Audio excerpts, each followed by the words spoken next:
À chaque fois qu'on parle d'un tabernacle, il ne s'agit pas d'un temple qui est fixe. Il s'agit d'un temple qui se déplace. C'est différent du temple de Salomon. Il était fait à partir des murs ou des briques. Mais le tabernacle, c'était quelque chose de portable qu'on pouvait emporter. Amen. Amen. C'est pourquoi, de la même manière qu'on a écrit tabernacle, toi et moi, nous devons être des tabernacles. Et de la même manière qu'il s'agit de chemin Emmanuel tabernacle. Emmanuel, c'est Dieu. Il est au milieu de son peuple. Il habite au milieu de son peuple.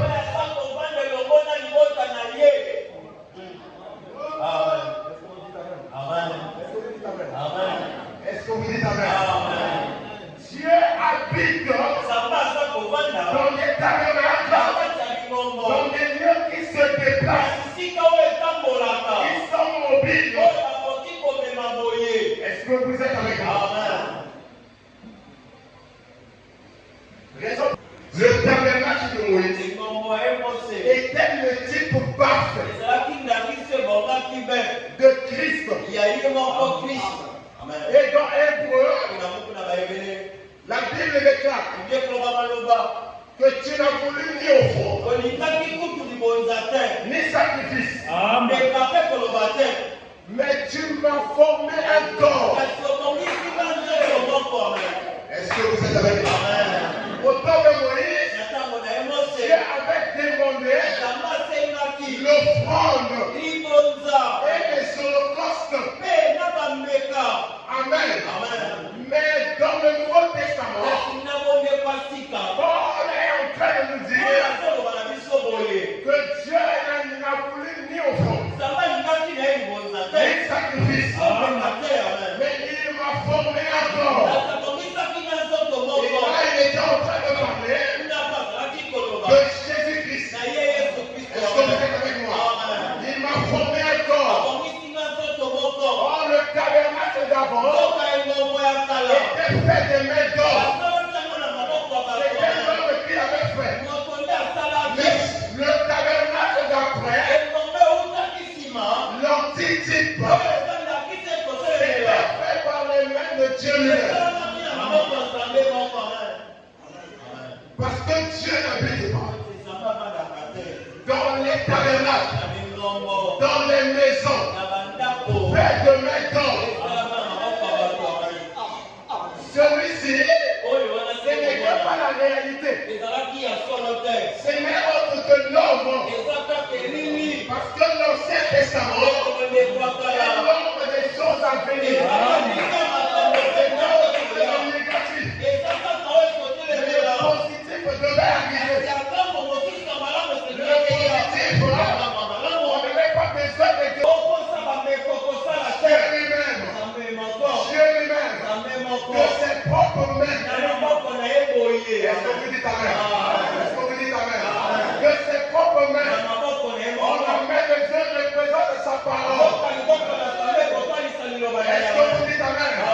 Quand l'ange Gabriel est venu, il a rencontré Marie. Il n'est pas venu avec un créneau. Il n'est pas venu avec une tradition. Il n'est pas venu avec les films. Alléluia. Mais il est venu avec une parole. Je viens et on parle du Dieu très haut.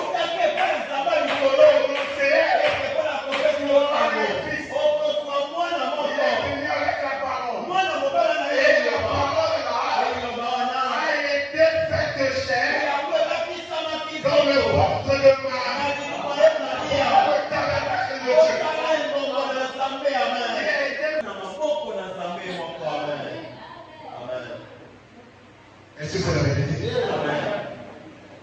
Donc ce tabernacle parlait de Jésus-Christ.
Il y avait certaines règles.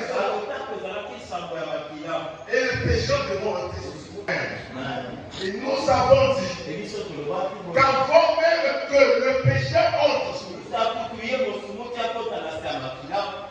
si une personne avait été sortie hors du corps,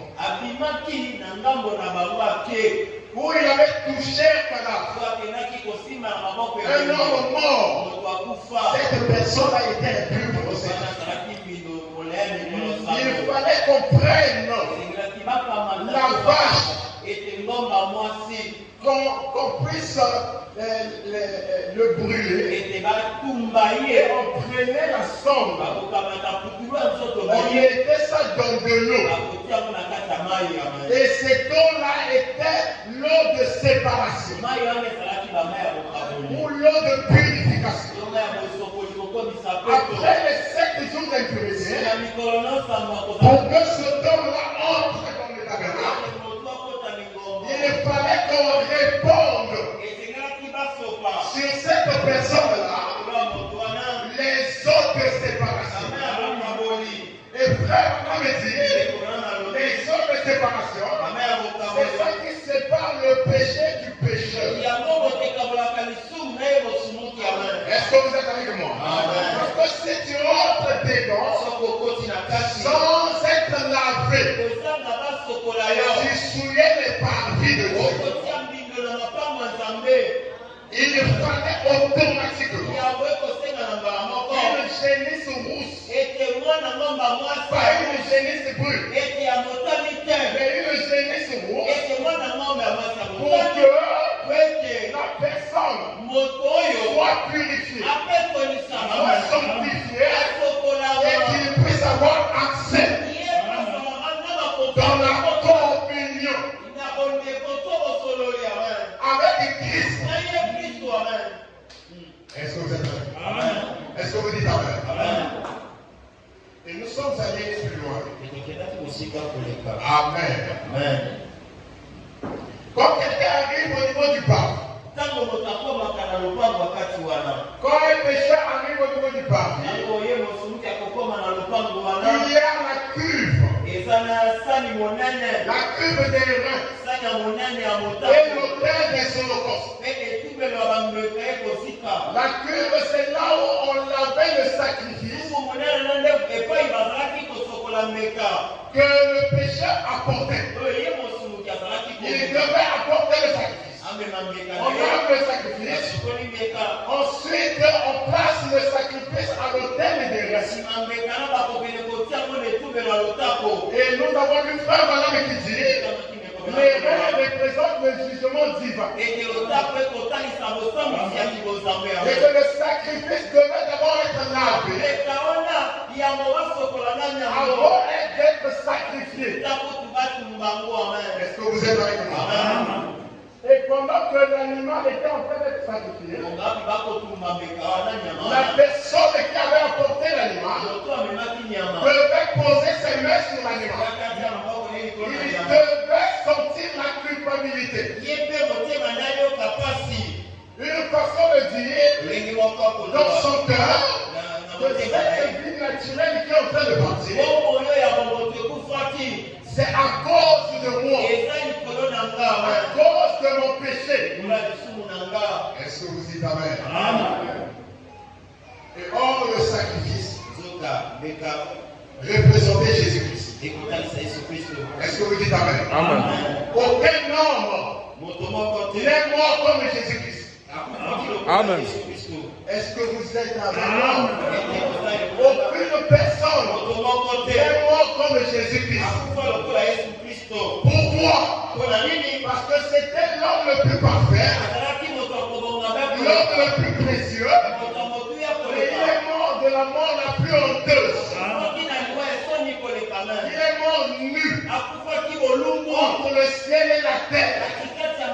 Et pendant qu'il mourait, la terre a connu une dépression nerveuse.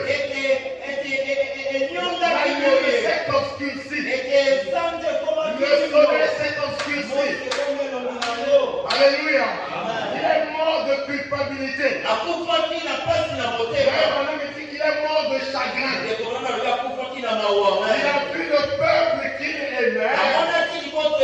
Ce peuple-là l'a abandonné. Cela a produit la culpabilité en lui. Il a emporté notre culpabilité. Il a emporté nos fardeaux. Dieu déclare qu'il est devenu péché pour que toi tu deviennes la justice de Dieu. Jésus. Pendant qu'il se tenait là, il a emporté le chagrin à tel point que une réaction chimique s'est produite. L'eau et le sang se sont séparés de lui. C'était une mort particulière. Est-ce que vous êtes avec moi?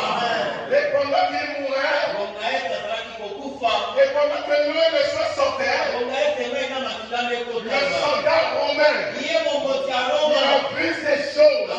Il s'est dit en lui-même, il a réfléchi à ses voix. Il a dit, c'est sûr, c'est vrai, que cet homme était un fils de Dieu. Quand il a vu l'eau sortir, quand il a vu le sang sortir, il a changé sa confiance. Alléluia. Alléluia. Il a été brisé à cause de toi et à cause de moi. Le châtiment te donne la paix est tombé sur lui. Il a été meurtri. Il a été tailladé. Il a réclamé ses droits. Comme une brebis qu'on arrache la laine. Il a accepté tout cela pour toi et pour moi. Alléluia. Et cette culpabilité, cette tristesse que lui l'a ressorti sur le mont Calvaire, doit aussi être transmise à toi. Parce que la tristesse selon Dieu produit la vie. Est-ce que vous dites amen? La tristesse selon l'homme va produire la mort. Mais selon Dieu produit la vie. Et le pécheur Barnabas, quand il voyait un homme, alléluia, un innocent, 3 fois 7, l'agneau parfait, l'agneau de sacrifice, sans défaut, alléluia, sans défaut, il est passé par les tribunaux, il est passé par Pilate, par Caïphe. On a trouvé en lui aucune faute. Il était parfait, sans tâche, sans ride. Alléluia.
Ça devait nécessairement produire une tristesse, une condamnation, une culpabilité dans son cœur. À tel point qu'il devait nécessairement se repentir, changer de chemin, ne plus faire ce qu'il était en train de faire. Alléluia. C'est exactement ce qui se passait dans l'Ancien Testament. Le pécheur devait sentir la culpabilité en voyant l'agneau, une brebis sans défaut, dégorgé à cause de son péché. À quel point que cela devait produire la repentance. Or, dans l'Ancien Testament, le pécheur, quand il sacrifiait le sacrifice, il rentrait avec la même conscience du péché. Est-ce que vous dites amen? La conscience du péché ne le quittait pas. Cela restait. Pourquoi? Parce que la vie de l'agneau et la vie du pécheur, c'est deux qui ont été incompatibles. La vie animale est différente de la vie humaine. Cette vie qui partait ne peut pas revenir en lui. Parce que l'animal n'a pas d'âme. Est-ce que vous dites amen? Est-ce que vous dites amen? L'animal n'a pas d'âme. Cette âme-là ne peut pas revenir en lui. Mais de l'autre côté de la croix, est-ce que vous êtes avec moi? De l'autre côté de la croix, la personne qui mourait avait la même nature que l'homme. Et cela pouvait permettre à ce que son âme en lui revienne dans l'homme.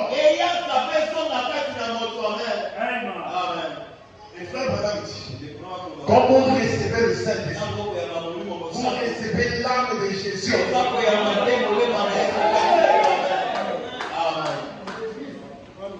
Amen. Et c'est ce qui se faisait ici en Type. Amen. Et quand nous avons quitté le parvis, nous sommes entrés dans le lieu saint. Amen. Et je ne peux pas tout résumer. Sinon, je n'aurai plus le temps d'aborder ce que j'ai préparé aujourd'hui. Est-ce que vous êtes avec moi? Amen. Mais ce qui est important à retenir dans le lieu saint, c'est que dans le lieu saint, il y avait la table des pains de coupe. Et cette table, il y avait 12 pains.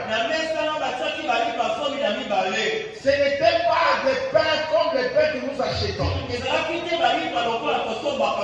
C'était des pains spéciaux. C'était des pains particuliers. Parce que ces pains étaient faits par l'offrande de farine. Et dans ces pains-là, il ne devait pas avoir du levain. Est-ce que vous êtes avec moi? Amen. Le levain ne devait pas entrer dans ces pains. Il ne devait pas avoir un peu de levain. Et ces pains-là n'étaient pas consacrés à toute l'assemblée. C'était destiné à tout le monde. C'était destiné uniquement aux sacrificateurs. Vous dites amen. Il n'y avait que les sacrificateurs qui pouvaient manger ces pains par toute l'assemblée. Représenter Jésus-Christ. Ça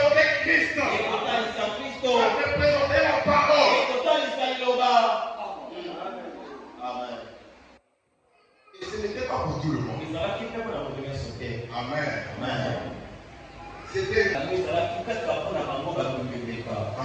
Amen. Et frère Branham nous dit que la parole vient au prophète à l'étoile de l'âge. L'étoile de l'âge est dans la main droite de Dieu.